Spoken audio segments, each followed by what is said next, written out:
Configurar o áudio, perdão. Configurei a câmera, mas não configurei o áudio. Então vou retomar um pouquinho. Estava fazendo um convite para vocês, desculpem, para verem amanhã a apresentação no seminário clínico.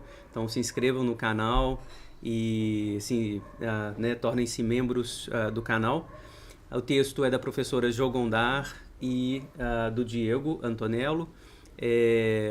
Eu dizia que a gente tem, né, como tarefa clínica, diante dessas experiências hipertraumáticas, criar uma situação de figurabilidade, né?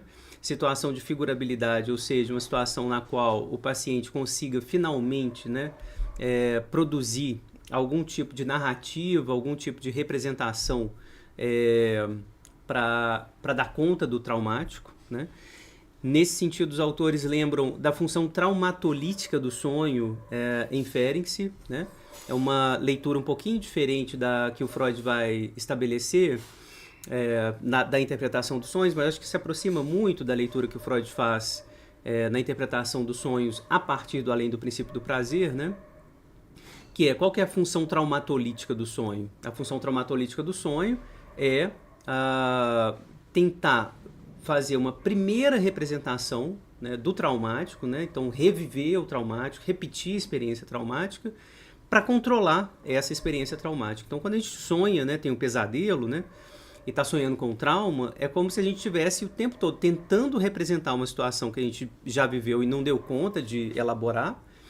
E ao fazer isso, né, figurando o trauma, a gente já está tentando mudar alguma coisa, controlar alguma coisa, contornar alguma coisa para dar conta do traumático. Não é exatamente a configuração do sonho tal como Freud descreveu na interpretação, ou seja, o sonho como uma realização de desejo, né, inconsciente, infantil, né, mas de alguma medida a realização do desejo do eu, né, de controlar o traumático, de tentar dar um sentido a mais, né? É essa teoria do trauma, então, função traumatolítica do sonho, que também vai ser colocada como uma função analítica, né? A análise, na medida em que vai possibilitar alguma coisa, né? Um ambiente, né, potencial, um ambiente potencial que vai ser inclusive um dos conceitos que os autores vão utilizar aqui conversando com o Winnicott. Possibilitar um ambiente potencial para que haja condições de possibilidade de figuração do traumático, né? A análise vai seguir essa perspectiva ferenciana então do trauma, tá? Em algumas situações, né,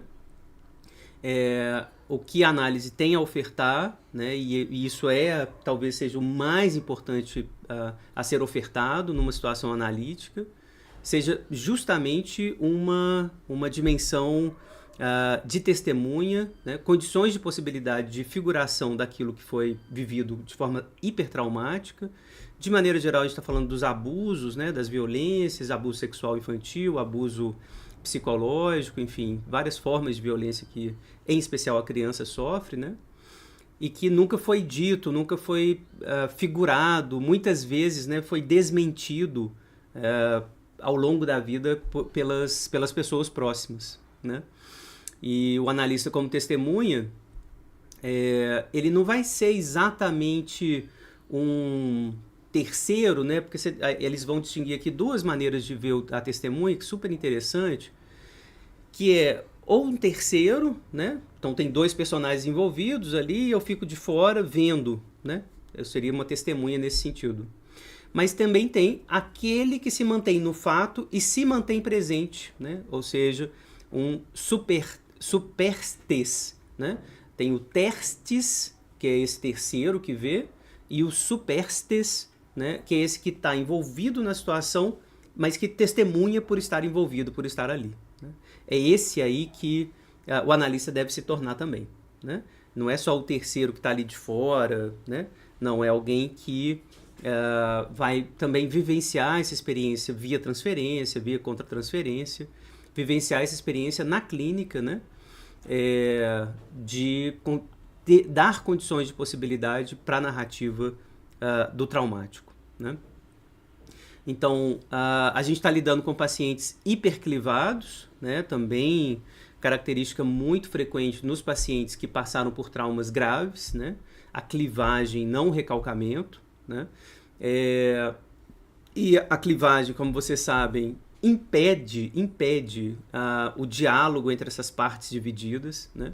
Então, parte do trabalho analítico é fazer essas partes se comunicarem, né? Entrarem em contato de alguma forma, né? Para que, a partir disso, né? A partir desse contato, dessa integração, como o Winnicott vai chamar, o paciente consiga efetivamente, finalmente, né? Se apropriar da experiência traumática, né?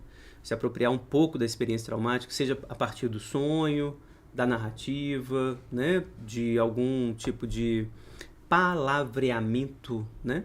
Daquilo que foi vivido, né? Isso já seria, né? Uma grande conquista psíquica, né? Curativa, inclusive, para esse paciente, tá? Mais um ponto aqui é quando eles terminam, e aí vou, óbvio, né, pular bastante coisa, amanhã a gente vai se dedicar ao texto 1 hora no seminário clínico, mas eles terminam de uma maneira muito bonita, usando uma metáfora dos vagalumes, que foi retomada a partir de um diálogo entre o Didier Berman e um texto do Pasolini, né?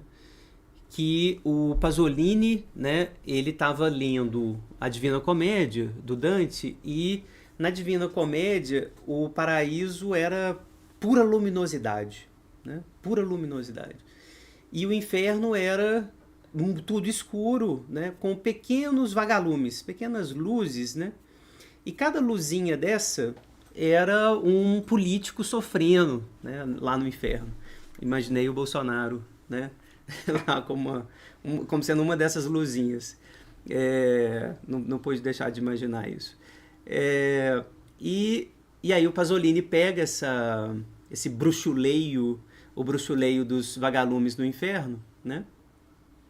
E inverte essa coisa. Ele fala assim: a resistência antifascista se aproxima dos vagalumes fugidios que emitem os seus sinais discretos, porém insistentes, sinais de vida, sinais de resistência. Então ele inverte a metáfora, né, e vai falar que a luta antifascista, né, a luta de resistência antifascista, ele estava ali em 75, né, fascismo italiano,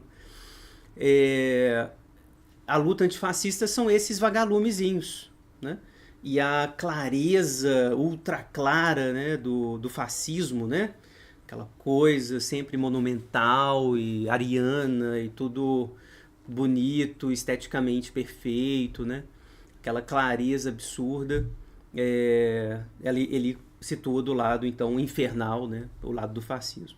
Então essa inversão é feita pelo Pasolini. O Didier Berman retoma essa inversão, né, que o Pasolini faz, para falar disso, né? Para falar da resistência enquanto um vagalume, né? Algo que é muito, né, fugidio, né? Uma passagem bonita aqui que eles trazem. Ele fala assim: Didier Berman diz que os vagalumes desaparecem apenas na medida em que o espectador renuncia a segui-los. Eles desaparecem de sua vista porque o espectador se mantém em seu lugar, e não é o melhor lugar, e este não é o melhor lugar para vê-los. Daí a importância de cultivar, na recepção dos testemunhos, um lugar em que a luz, entendida como espetacularização, expectativa de coerência, de soluções, não seja ofuscante e haja penumbra suficiente para dar visibilidade e ouvido aos pequenos sinais. É linda a metáfora que eles trouxeram, né, o Diego e a Jo Gondar, para finalizar o texto, né? O analista se mantém nessa penumbra, né? Ou seja, a penumbra de uma escuta que vai permitir, inclusive, né, e legitimar a impossibilidade de dizer tudo do trauma, né? É impossível dizer. A gente está diante, muitas e muitas vezes, diante do inenarrável, né? aquilo que de fato não pode se configurar, né, numa narrativa plena, numa narrativa, né, absoluta. Não tem, não é possível isso, tá? Esse espaço potencial, né, vou falar amanhã bastante disso, eles trazem muito essa noção do Winnicott para terminar o texto também, vai dialogando um pouquinho com o Winnicott, né? O espaço potencial não é um lugar que a gente ocupa, mas é um lugar que a gente sustenta, né? Sustenta, inclusive, né, a partir dessa sustentação do paradoxo, né? Eu posso conseguir ou tentar narrar o inenarrável, né? Quando a gente está diante do traumático, né, poder seguir os vagalumes nesse sentido, né? Não querer a luminosidade plena da narrativa, né, ser uma testemunha jurídica, né, do que aconteceu de verdade, né? Muitas vezes a gente vai precisar recuar um pouco, né, diante dessa luminosidade jurídica, né, investigatória do fato, né, da evidência, né, para poder acolher nesse lugar de testemunha o bruxuleio de um vagalume, né, possibilidade muito, muito no limite, né, de se apropriar, de se lembrar, de dar figuração, né, àquilo que é da ordem do inenarrável, né, de uma experiência muito, muito traumática, né. O texto é lindíssimo, né, assim, eu acho que é um dos textos mais importantes da clínica, eu acho, assim, para a gente, né, um indicativo clínico e ético indispensável para a gente, né. Então, mesmo que vocês não sejam membros do canal, recomendo vivamente a leitura desse texto, o Analista como Testemunha, da professora Jo Gondar e do Diego Antonello. Mesmo que vocês não sejam psicanalistas, né, sendo psicólogos clínicos, eu acho que esse tipo de texto aqui é o tipo de texto que tem que ser lido por qualquer psicoterapeuta, né? TCC, analista do comportamento, Gestalt, enfim, todo mundo aí que gosta de psicoterapia, está acolhendo alguém, né? É indispensável, tá? Pensar o trauma, pensar o traumático, pensar em modalidade de escuta do traumático, tá? Eu acho isso absolutamente indispensável, tá? Então, para quem gosta de psicanálise, quer ler um pouco mais do Ferenczi, ler um pouco mais da Jo Gondar, segue aqui o meu convite. Amanhã, 8h30, dia 27 de maio, no sábado, lá no canal no YouTube. Na descrição do vídeo vai ter o link do Zoom, uma sala para vocês entrarem ao vivo também comigo no canal, para a gente discutir, conversar sobre esse texto. Então, quem não é membro do canal ainda, entre, compartilhe com quem quer ler junto, quer aprender. É só entrar no meu canal, né?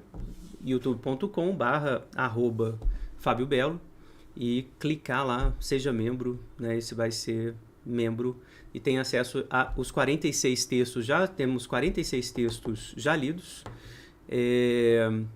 E esse vai ser o 46º, na verdade, né? Que a gente vai ler, então vocês têm acesso a todos os outros anteriores e vocês vão ver o cronograma também do seminário clínico. Então, esse texto é indispensável, eu recomendo mesmo, assim, insisto na leitura dele para todo mundo que está começando a clinicar, porque a gente vai, inevitavelmente, né, gente, assim, acolher pacientes hipertraumatizados, né, com traumas graves. É praticamente impossível não acontecer isso na clínica. Vai ser, na verdade, a questão vai ser um trauma pequeno ou grande, né, mas sempre vai ter trauma, né. Todos nós somos constituídos a partir do traumático, né? A grande questão é a intensidade do trauma, né? E para alguns, né, infelizmente, né, de forma trágica, o trauma está presente, né, de maneira muito, muito violenta, tá? Então, né, ter um cuidado ético, né, de estudar isso, entender que o analista precisa ocupar uma posição, né, diante do traumático, diante dessas pessoas, né, que não conseguem narrar o inenarrável, né? Isso é uma responsabilidade nossa e eu acho que a leitura desse texto aqui, né, nos instrumentaliza, né, para essa tarefa, tá? Fica meu convite, compartilhem esse vídeo aqui no Instagram, esse vídeo também aqui no YouTube, para as pessoas saberem que está acontecendo. Daniela Pacheco agora já se tornou membro, obrigado, Daniela. Quem quiser chegar, é só chegar, tornem-se membro do canal, compartilhem, assistam as aulas, mandem as perguntas, porque a ideia é exatamente essa, conversar publicamente sobre isso, sobre a psicanálise, sobre a clínica, vamos junto, tá bom? Então, obrigado, até amanhã, 8h30, lá no YouTube.